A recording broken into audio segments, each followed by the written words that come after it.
Bueno, hoy en el espacio videograbaciones en el área de salud mental tengo el gusto de tener a mi lado a un querido amigo y colega, el profesor doctor Héctor Ferrari.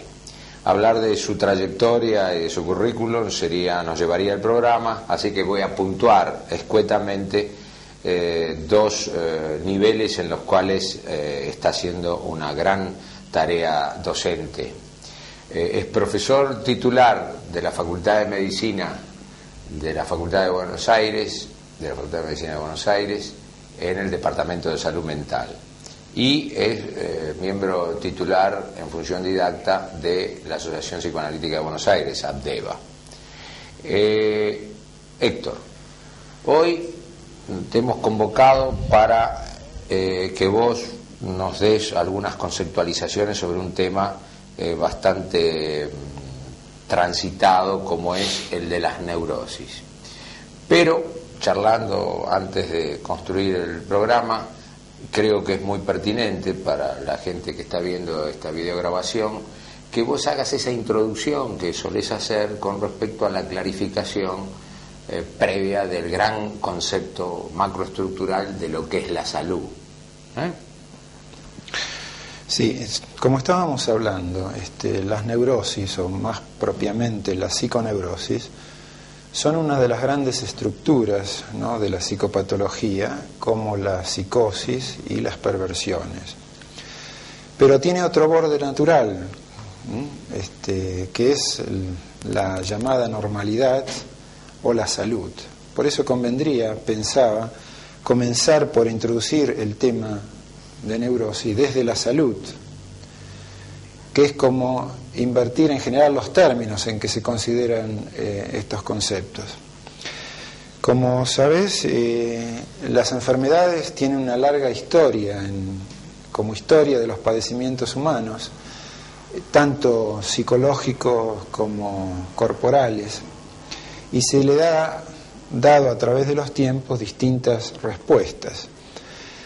La medicina ha sido una de las últimas respuestas en la manera en que se fue institucionalizando en los últimos siglos. En general hemos podido describir y conceptualizar y aislar, ¿no?, y clasificar toda una serie de trastornos y de padecimientos a los que le hemos dado el nombre de enfermedades, entre ellos la neurosis. Pero ha sido más difícil retomar el concepto, conceptualizarlo y ponerlo en operatividad de salud, que es como el marco general en el cual sería conveniente ver tema de neurosis o cualquier otro padecimiento. Nos hemos ocupado de la salud únicamente en las últimas décadas, a diferencia de las enfermedades. Nosotros heredamos lo que, como salud mental, un movimiento que en su momento se llamó higiene mental, y que ahora pienso que con una mayor propiedad se llama salud mental. La salud es difícil de definir, sobre todo porque en primera instancia uno la piensa como si fuera el negativo de los padecimientos o de las enfermedades, y la salud es algo más que eso. La salud es un estado o condición por la cual el ser humano puede preservar, mantener o recuperar sus condiciones de sujeto insertado en un ámbito y en una cultura, y enfrentar todas aquellas situaciones críticas que lo ponen a prueba en determinados momentos de su vida, frente a lo que llamamos crisis, que son previsibles o imprevisibles. Las crisis previsibles son, bueno, aquellas que todos nosotros transitamos en el transcurso de nuestra vida, por ejemplo, para nombrar alguna de ellas, la adolescencia, la edad media de la vida, la senectud, o aquellas imprevisibles como la muerte de algún familiar querido, alguna enfermedad corporal por la cual pasamos, algún desarraigo importante, alguna crisis económica, ¿no?, que tengamos que padecer, etcétera. Entonces la salud es el ámbito o el marco general en el cual es necesario abordar el padecimiento como su pérdida, la pérdida de la salud.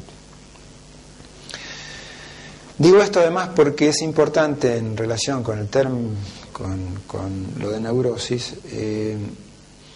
no solo relacionarla con las otras grandes patologías, con la psicosis y con las perversiones, sino con lo que se llama la normalidad. ¿Cómo se define la normalidad en función de estos criterios de salud de que estamos hablando? ¿Hay algo de normalidad mental? En general suponemos que la normalidad puede ser a veces una muestra de patología. Hay personas que vistas en un análisis muy íntimo nos damos cuenta que en realidad están enfermas de normalidad. Un sobreadaptado. Una especie de sobreadaptado. Ya que lo mencioné, convendría aclararlo. Se trata de aquellas personas que aparentemente, desde lo manifiesto, transcurren por la vida sin dar mayores muestras de desadaptación o de crisis o de conflicto con ella. Están no solo adaptados, sino sobreadaptados, excesivamente adaptados a los criterios y a las normas sociales. Y a veces su vida transcurre sin mayores dificultades, hasta que en ciertos momentos pueden hacer explosión a través de alguna crisis corporal grave, ¿no? Todos conocemos las situaciones donde en un cielo aparentemente muy claro y muy límpido aparece una crisis grave, somática, un infarto, situaciones de este estilo que denuncian esa supuesta normalidad. La normalidad es estar sujetado a las normas y no implica un criterio de salud. Yo te diría, y aprovecho esta inflexión que vos haces. Yo normalmente a los alumnos, también comparto muchísimo todo lo que vos estás diciendo, le digo que claro, no vamos a hablar más de normalidad y vamos a construir un criterio de salud. Todavía le digo, vamos a dar una vuelta de tuerca más. Si bien el término salud mental es un término muy aportador, quizás uno tendría que hablar de salud, porque si habla uno de salud mental hay dos tipos de salud, la salud mental y física. Entonces, hablar de salud, le digo, vamos a construir un criterio de salud, una conceptualización desde la neurosis, desde lo más nimio de la neurosis. ¿Compartís eso? Sí, por eso ahora tenemos que ubicarnos dentro del tema que nos convoca hoy. Tenemos abierta la ruta para varios videos, pero este hoy solamente es neurosis. Tal vez habría que hacer un cierto recorrido histórico para ver cómo sucedieron, que en general la historia nos ayuda a veces a conceptualizar las cosas con cierta propiedad. La neurosis, por supuesto, fue un tema que apareció en la psiquiatría y en la medicina desde hace mucho tiempo, hace varios siglos, y se fue caracterizando y se fue dándole un cierto tipo de reconocimiento como un trastorno, un padecimiento del ser humano. En la última parte del siglo pasado, el psicoanálisis y Freud tomó el tema de la neurosis un poco y refundó una cierta categorización de lo que era para el psicoanálisis, que en ese momento estaba en proceso de desarrollo y de formulación de sus propias teorías, acerca de qué era la neurosis. Y casi todo el desarrollo del psicoanálisis, sobre todo el desarrollo freudiano de los primeros tiempos, tuvo que ver justamente con el estudio de la neurosis. Y a su vez, a través de la neurosis, el psicoanálisis pudo desarrollar sus 4 o 5 conceptualizaciones básicas, como es la importancia y la trascendencia de la sexualidad infantil, el inconsciente, la represión del inconsciente y el eje articulador del tratamiento analítico, que es el concepto de transferencia. Buena parte de la historia, entonces, de lo que entendemos ahora por neurosis deriva de esa conceptualización que en su gran medida dio la posibilidad de entender mucho la estructura neurótica, y aportó las primeras conceptualizaciones importantes acerca de las grandes que se llamaban en ese momento psiconeurosis. En ese momento las clásicas, ¿no? La psiconeurosis histérica, la fóbica y la neurosis obsesivo-compulsiva, que fueron como los grandes tres agrupamientos y creo que todavía tienen vigencia actualmente. Pero además se ocupó en ese momento de lo que llamaba el psicoanálisis las neurosis actuales, que las distinguió de la psiconeurosis, presuponiendo que no tenían un mecanismo psíquico y que no tenían un desarrollo histórico, sino que eran resultado de actividades en relación con la sexualidad inadecuadas y cuyo efecto sobre el sujeto era de provocar síntomas actuales. Y eso le denominó neurosis actuales. E incluyó en eso conceptualizaciones tales como la hipocondría, ¿no? La neurosis de angustia, y las incluyó así separándose de lo que llamó la psiconeurosis. Un poco más adelante, décadas después, ya en el año 14, en un trabajo fundamental que se llamaba Introducción al Narcisismo, separó Freud lo que llamó estas tres psiconeurosis clásicas, poniéndole el nombre de, las juntó o las agrupó como neurosis de transferencia, y las separó de lo que en ese momento llamó neurosis narcisistas. Como decía, dentro de las neurosis de transferencia estaban las tres neurosis clásicas, y dentro de las neurosis narcisistas estaba, bueno, lo que en ese momento se conocía como demencia precoz o esquizofrenia, la psicosis maníaco-depresiva, las paranoias, etc. Y el eje pasó por cierta conceptualización respecto acerca de cómo era el tipo de vinculación afectiva que hacía un paciente, ya sea neurótico o psicótico, y las consecuencias terapéuticas que eso además tenía.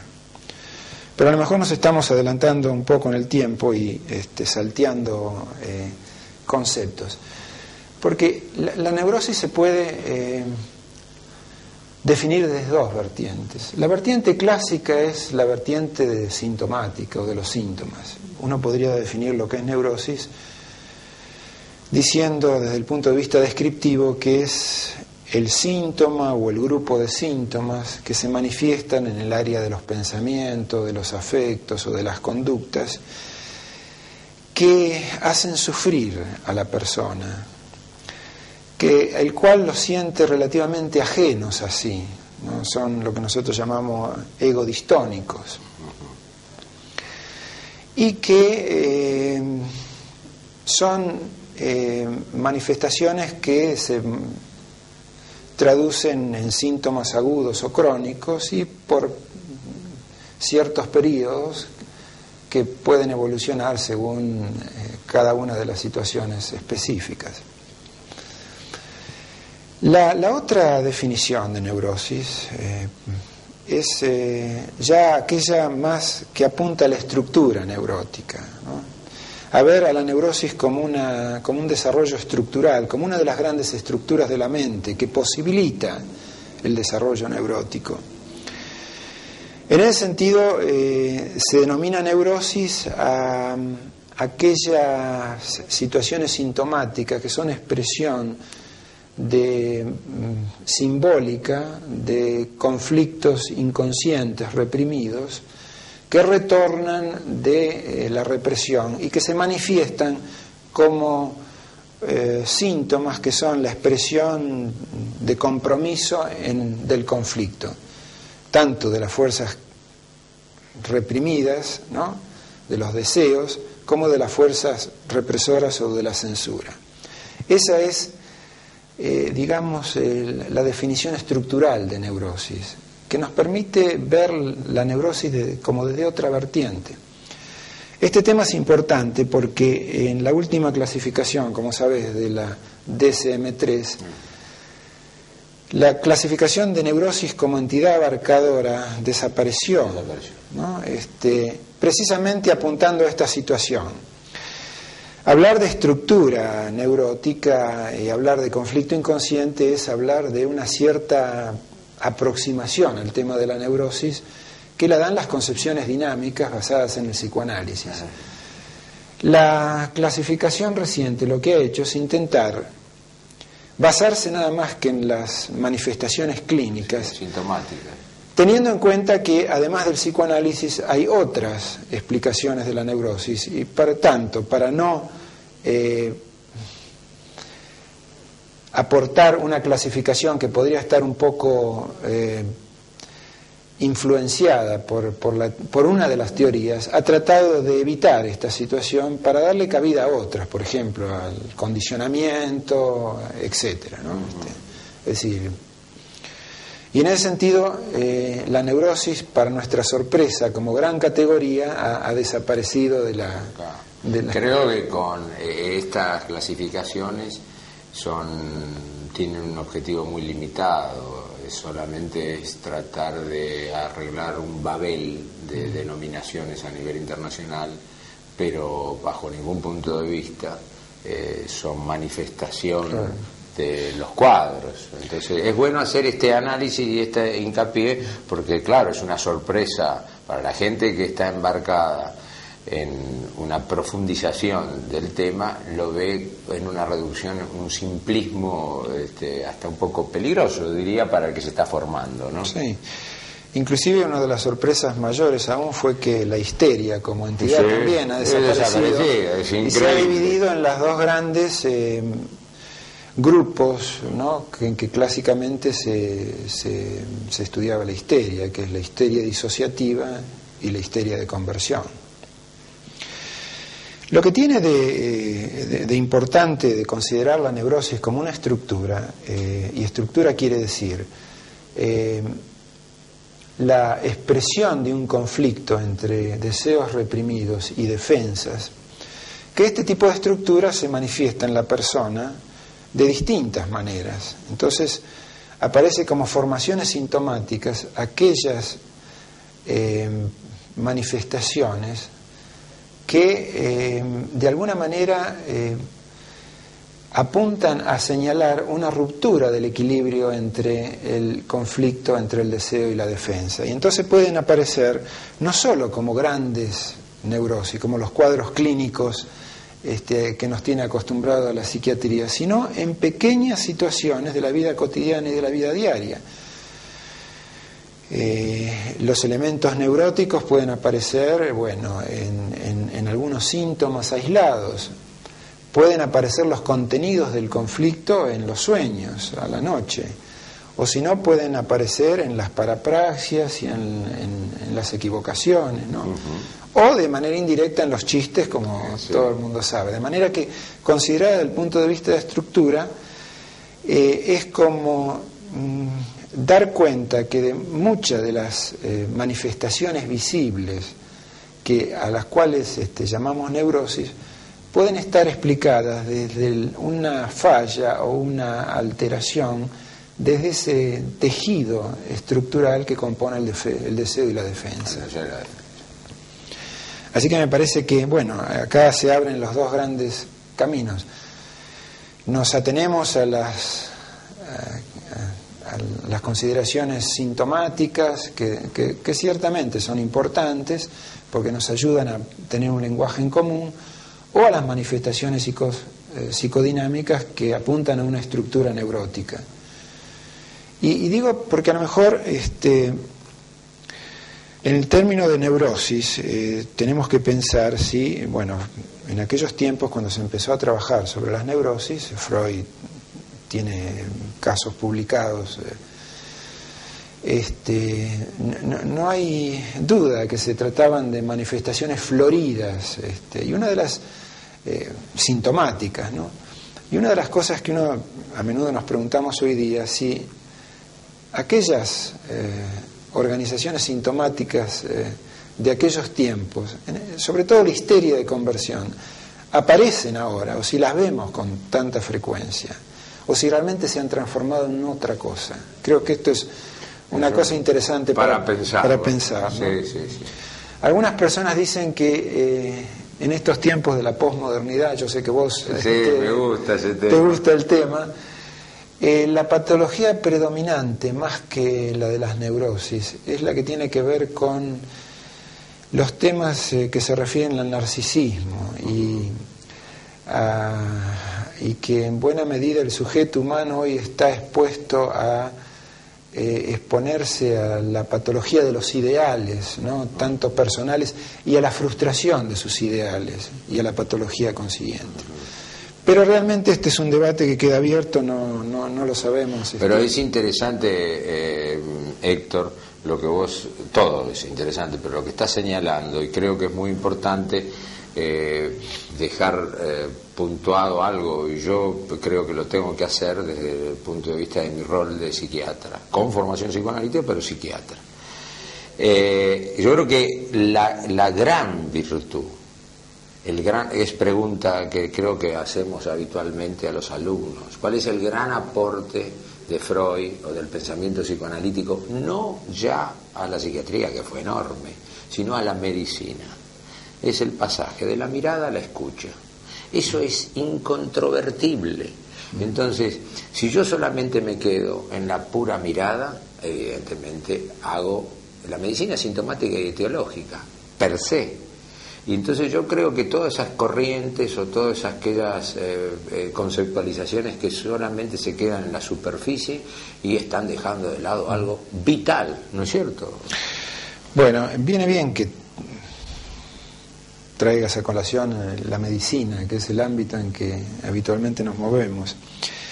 Porque a lo mejor a parte de la audiencia le interesa no solo la neurosis como grandes síndromes clínicos, ¿no? Y saber si se los encuentra como antes o no, sino realmente detectar en la práctica clínica las manifestaciones neuróticas, que eso sí son tan comunes. Eso es muy interesante, ¿no? Que a veces la fobia, la famosa fobia, le va a aparecer a un médico clínico cuando el paciente le hable de que no puede comer, por ejemplo, determinados alimentos o carne o alguna otra cosa, y que no es fruto de una lección filosófica, ¿no? O de vida, sino realmente de ubicar ahí en un determinado alimento un peligro que ha desplazado un peligro, situación interna, sobre una situación externa. O, por ejemplo, muchos de los dolores que aparecen en la clínica médica, que aparentemente, se los investiga y se los diagnostica con mucha dificultad y que llevan laboriosas jornadas a los médicos y que realmente terminan siendo síntomas conversivos, ¿no? Es decir, aquellos síntomas que ubican en una parte del cuerpo simbólicamente la expresión de un conflicto inconsciente. Y creo que sí, eso se ve mucho, y que los médicos lo ven, pero con mucha. Y ni que hablar de lo que llamamos neurosis depresiva, donde la depresión juega un elemento tan importante, ¿no? en la situación del sujeto, que el paciente que viene con apatía, desánimo, sentimientos de desesperanza, de que el futuro lo ve muy mal, y con todo un cortejo de síntomas corporales, realmente poder detectar una situación depresiva, que es sumamente importante para un médico general, ¿no? Porque el primer médico marca el derrotero. Marca, y además del paciente, ¿no? evita situaciones graves. Manoseo, maltrato. En este sentido puede ser el médico un importante factor de salud, en el sentido de que muchas de las enfermedades corporales se desencadenan a partir de crisis vitales, y muchas tienen que ver con pérdidas que producen un estado depresivo, de desesperanza. y que terminan inevitablemente en alguna crisis corporal importante, ¿no? Esto sería el gran capítulo de las enfermedades psicosomáticas. Claro. ¿No? Donde vos tratás de inscribir... Sí, de las enfermedades en general. En general. Últimamente se han visto, por ejemplo, se han observado toda una relación entre las pérdidas que le ocurren en el transcurso del desarrollo vital al sujeto y el desencadenamiento de todo tipo de enfermedades. No solo las que se llaman clásicamente psicosomáticas, como la hipertensión, el asma, etcétera, sino todo tipo de... Y además de pesquisar ese tipo de situación en los pacientes, hay algunos estudios ahora en Estados Unidos y Canadá, en los cuales la persona humana en un determinado momento, muy parecido a entrar en un estado depresivo, entra en lo que ellos llaman el síndrome de darse por vencido, ¿no? Y entran en un estado entre depresión, apatía y desinterés por el mundo, y ahí aparece una enfermedad intercurrente con mucha frecuencia. Me voy a poner como, tomando lo que dice el profesor, me voy a poner como paciente que grafica lo que él dice. Cuento esta pequeña anécdota porque te va a ilustrar lo que voy a decir. En este último verano yo viajo con mi mujer y tenía ganas de pasar por la casa de Freud. Entonces yo venía, que yo te comenté, venía con un problema de cola de caballo, el síndrome de cola de caballo, esa molestia en los miembros, y etcétera, etcétera. Ahora me acuerdo cuando me estaba hablando. Y venía todo el viaje así. Entro en la casa de Freud, me entusiasmo, veo el video de él relatado por la hija, etcétera. Salgo como si mi mujer, que es psicoanalista, que vos la conocés, dice: te costó muy cara la entrevista, porque salí corriendo, caminando, rápido, entraba medio así, y rápido para ir a un museo o algo. Es decir, vamos a toda una trayectoria de cosas que uno tiene durante el año, etcétera, un hermano mal, etcétera, mil cosas, ¿no? Que de golpe, con un terreno de predisposición ósea, etcétera, se traduce y que en un momento determinado uno deposita en alguien, que en este caso en ese ámbito, y mágicamente parece que desaparece el dolor, ¿no? Yo lo traigo como ejemplo vivo de la persona. Voy a hacerte una pregunta que viene a lo que vos estabas desarrollando. Se habla mucho de que, para algunos colegas, que el borderline es una estructura. Yo te voy a decir mi opinión y bueno, quiero escuchar tu opinión. Yo pienso que lo que se llama borderline es una descripción clínica, sintomática, de una neurosis muy grave que simula una psicosis, o una psicosis muy nimia que simula una neurosis, pero no es una estructura. Ese es mi punto de vista, ¿no? No sé cómo vos ves eso de... En principio estaría de acuerdo. Me parece que crear otra estructura nos complica los cuadros clínicos. Me parece que efectivamente el borderline es una especie de campo donde han ido a caer una serie de pacientes que habitualmente no caen en la clasificación clásica entre la neurosis y la psicosis, y que participan de ambos mecanismos, participan tanto de mecanismos neuróticos como de ciertas fallas estructurales del yo que son compatibles con psicosis. Por supuesto que estos pacientes tienen una cierta, digamos, autonomía desde el punto de vista de su caracterización sintomática, porque se ha descrito, por ejemplo, que muchos de estos pacientes nunca se psicotizan, digamos, ¿no? Lo cual eso habla como de una cierta autonomía en la estructura. Pero yo creo que sí, que me parece que ampliar el campo de la psicopatología con otra estructura adicional me parece que no ayuda a entender las cosas. Me parece que el llamado borderline es un sujeto que tiene muchos mecanismos neuróticos funcionando, defensas neuróticas, pero a su vez tiene fallas estructurales de su yo que lo asemejan a una estructura psicótica, ¿no? Perfecto. Héctor, ya a esta altura del desarrollo del tema, yo te diría, desde el punto de vista de pronóstico, tratamiento, terapéutica, ¿qué se podría hacer al neófito o a la persona que recién se inicia? ¿Qué le podrías conceptualizar? Esto es un trastorno, cuando la neurosis está suficientemente declarada como cuadro clínico, eminentemente psicógeno. Digamos, de que acá esto es la expresión de conflictos, ¿no?, del sujeto, y que por tanto el tratamiento debe adecuarse a esas manifestaciones, de manera que la respuesta a los cuadros clínicos llamados de neurosis tienen que estar dados en términos de un tratamiento psicológico, ¿no es así?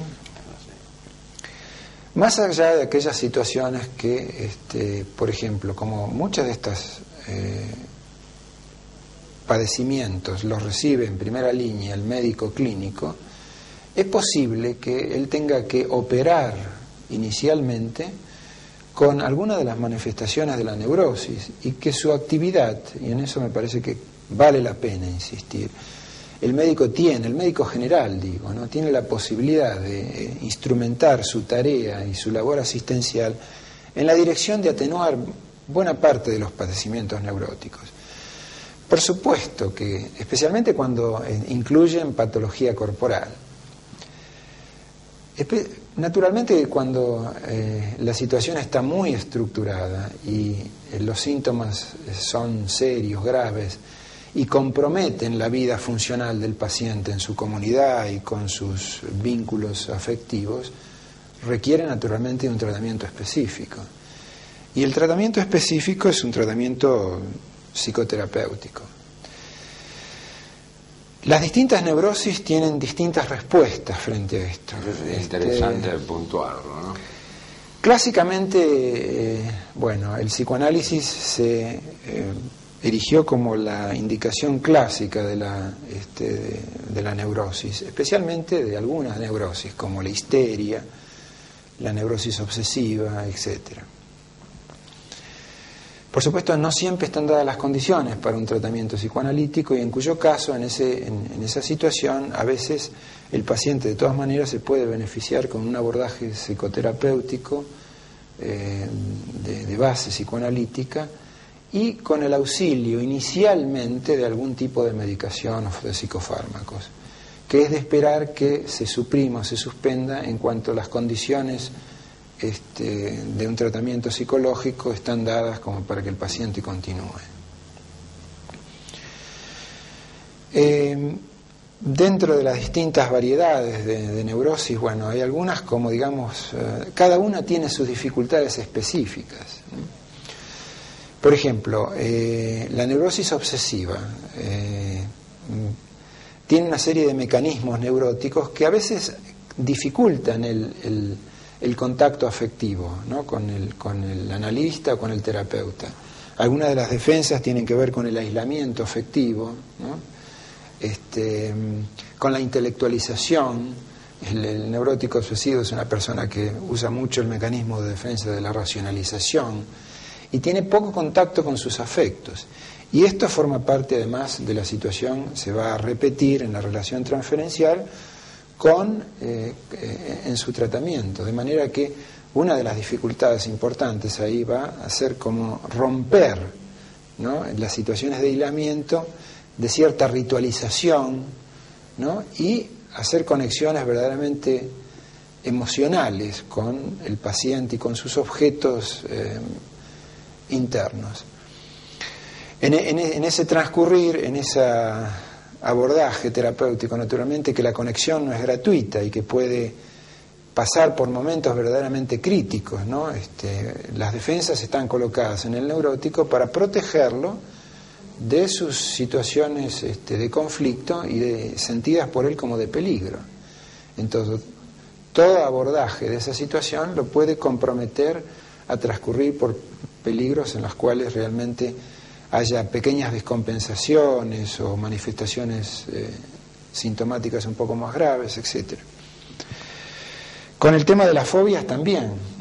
El fóbico también ha sido un paciente que sabemos que es muy abordable desde el punto de vista de los psicodinamismos. Pero también llega un momento en que un fóbico con una fobia muy estructurada a veces plantea toda serie de limitaciones y de resistencias, y en ese sentido algunos han planteado, bueno, porque una de las cosas que el fóbico quiere evitar es, naturalmente, por definición, su situación fóbica, el objeto fobígeno. Y eso es lo que lo enfrenta con aquellas cosas personales que él siente peligrosas y, por lo tanto, tiende a evitarlas permanentemente. Entonces, en un tratamiento, una de las dificultades que se va a presentar es, digamos, que el paciente enfrente sus fobias. Si es un agorafóbico, que enfrente la calle, si es un claustrofóbico, que enfrente sus fobias, ¿no?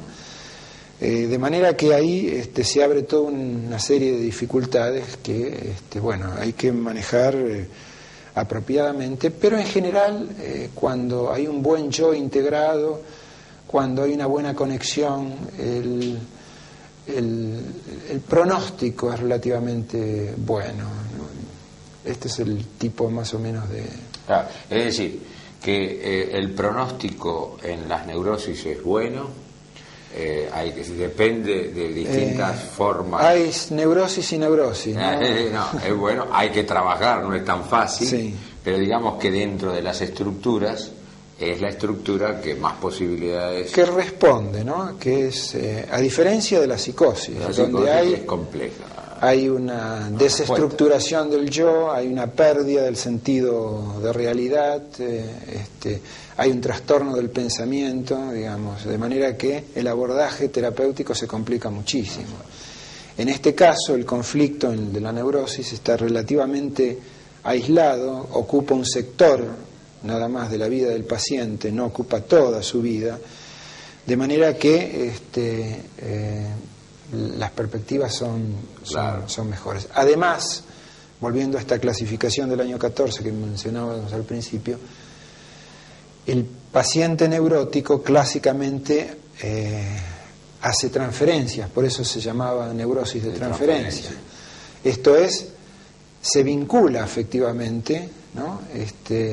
Con sus objetos, mientras que en aquella clasificación, aunque esto está puesto en duda después, el paciente psicótico no hace una vinculación con los objetos, rompe sus estructuras vinculares en el área de su patología, retorna o retrae sus intereses al yo y retrayendo sus intereses al yo, produce los síntomas típicos o algunos de los síntomas típicos de la psicosis, como es la megalomanía, ¿no? Etcétera, el retraimiento y el episodio tan explosivo de vivencia de fin de mundo.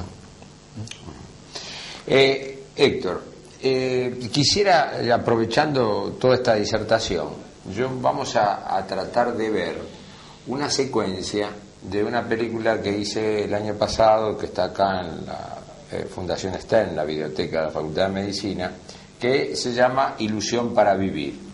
Esta película, Ilusión para Vivir, muy sucintamente comprende un problema de tercera edad, quizás las pérdidas se muestran, el abandono a veces de distintas maneras, y también cómo se confabula en ese maltrato a la tercera edad todo un sistema que va desde la institución, el médico, la enfermera, el pariente que quiere prometer un montón de cosas y no las cumple, etcétera. Entonces, el protagonista, que es un colega nuestro, que es el doctor Juan Carlos Ferrari, que está muy bien en ese rol, desarrolla la secuencia que vamos a ver. Hago esta introducción para que vos después analices esto de la neurosis, porque creo que es un cuadro neurótico de este hombre. Tiene la muerte de la mujer, que estaba muy unido, la hija se va a vivir muy tempranamente con el esposo a otro lugar, y de golpe tiene un bajón y se desinteresa por todo. La hija en ese momento aprovecha y lo interna en un lugar de reposo, y paulatinamente él va descubriendo que como si se despabilara de ese aislamiento que hizo, y que es bueno, interesante ver y que vos analices luego para ver esas diferencias de aislamiento. Entonces, vemos ahora la secuencia y después analizamos. ¿Cómo no?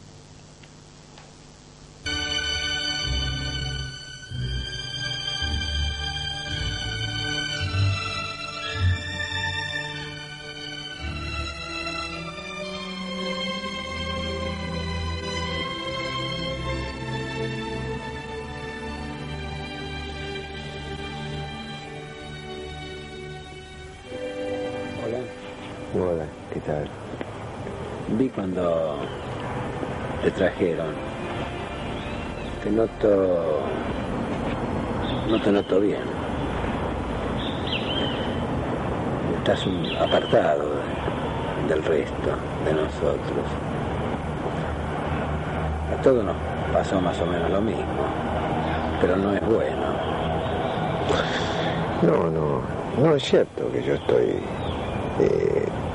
mal y estoy metido en lo mío, ¿viste? Estoy para adentro, despertando. Yo comprendo esa actitud tuya, la respeto además. Te agradezco mucho. Pero no es buena, te hace mal. Sí, ¿viste? Ya voy a poder. ¿Por qué no lo intentas ahora? Mira, estamos por hacer una partida de dominó ahí. Bueno, vos viste esta pequeña, es un recorte de toda la película, es un largometraje, pero un poco lo que te dice como síntesis y con esta imagen, ¿qué nos podrías hacer un pequeño análisis, aportar? Bueno, es obvio, esta persona sufrió una pérdida importante, ¿no? Pasó por una de esas crisis, o está pasando por una de esas crisis que a veces desencadenan un proceso que no solo puede ser una neurosis, pueden ser otras complicaciones, por supuesto. Pero él ha reaccionado de una manera característica, ¿no? Ante la pérdida de seguramente una relación de muchos años. No solo que lo han aislado, sino que él mismo se ha aislado internamente. Él nos dice que se ha metido para adentro y que se está ocupando de él, está como dolido y muy preocupado por sus cosas, y por supuesto en la medida que uno está preocupado por las cosas internas deja o posterga las situaciones externas. En ese caso esta persona está aislada, ¿no? Y viene una persona que se le acerca como para sacarlo de ese aislamiento y le dice, utilizando un recurso terapéutico, que bueno, que todos han pasado por eso, como pidiéndole que él también se identifique y que entienda que esa situación hay otros que la han pasado y que él también la va a poder pasar. Pero lo que quería referirme era que bueno, este hombre está pasando por una situación de duelo. Como todo duelo puede durar meses o detenerse en el duelo, sobre todo en personas de edad que han hecho que vienen de una pareja muy larga, este duelo puede durar hasta el resto de la vida, inclusive provocar la muerte de la persona, ¿no? En ese sentido, lo de neurosis hace pensar en especial en si él se detiene en esto, si no sale del duelo, si esta retracción lo lleva no solo a elaborar la pérdida, sino a quedarse en ella, ¿no? Y a mantener este duelo más o menos congelado por el resto de su vida. Una persona con una actitud más de salud podría, además de pasar por su duelo, salir de él y reconectarse con la vida en un determinado momento, que es lo que le está pidiendo el compañero, ¿no? De internación. Que realmente que salga del duelo y que se ocupe del mundo externo también, ¿no? Y esto hace además para una reflexión acerca de cómo un psicótico viviría esta situación y la situación frente a la realidad. Como vemos acá, el neurótico no niega la realidad, al contrario, él dice que está mal, se siente mal, reconoce que está mal, que está pasando por un fuerte malestar. Y además no es que niegue la realidad, sino que de alguna manera como que la ignora, no le interesa, pone distancia con él. Está ahí. Si algún momento, si tiene suerte, va a poder volver y reconectarse con ella. Con el psicótico ocurriría en términos drásticos de otra manera. Él negaría la realidad, podría llegar inclusive a negar que se murió la persona o se murió la esposa, o alucinarla, ¿no? Y hablar con ella, o desarrollar todo un delirio de reconexión con la realidad, ¿no? Esa vería como me parece bárbaro, muy ilustrativo y que además le da un cierre a todo lo que vos expusiste. Como estamos al final, me gustaría seguir charlando, pero te diría que, ¿por qué no haces una especie de colofón de todo? Ojo, puerta abierta para seguir en otros videos, pero en este video. Me parece que la estructura neurótica es un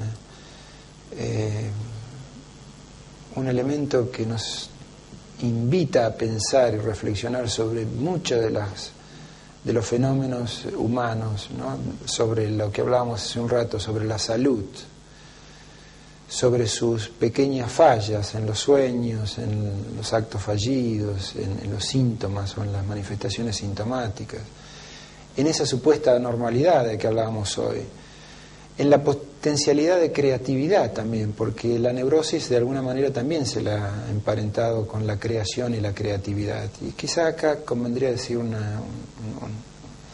par de palabras. Algunos pacientes algunas veces creadores suponen o tienen el temor de que si llegan a superar su neurosis, sus actividades creativas mermen o desaparecerían su beta. En principio, si bien sabemos que, creadores, el tema de la creación es muy complejo, en la historia hay grandes creadores que han sido desde neuróticos a psicóticos, ¿no? Etcétera. Que en realidad lo que pensamos es que, dadas las características de la estructura, ¿no? De cómo se conforma el ser humano, hay potencial para la neurosis y para la creación, y que los mecanismos involucrados, básicamente, son los mismos, pero que no es lo mismo la neurosis que la creación, ¿no? Que son dos procesos diferentes, ¿no? Y que buena parte de lo que puede un sujeto resolver y elaborar de su neurosis puede aplicarlo a actividades creativas, ¿no? Donde se desprenda de esa característica de la neurosis que es estar aferrado al pasado, no poder aprender mucho de la experiencia, reiterar situaciones, y pueda vivir un poco más en libertad, en creación, realmente en la posibilidad de optar y en una buena reconexión con un mundo al cual él tenga también que colaborar en modelar.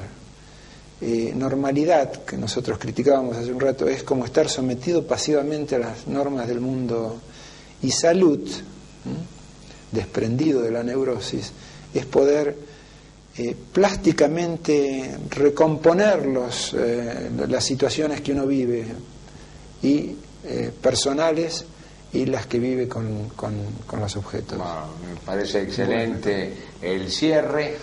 Lamentamos tener que finalizarlo, pero como hemos dicho, ya lo vamos a esperar al doctor Ferrari en relación médico-paciente, tema que aborda con la misma solvencia que hemos escuchado. Así que hasta el próximo video con el doctor Ferrari.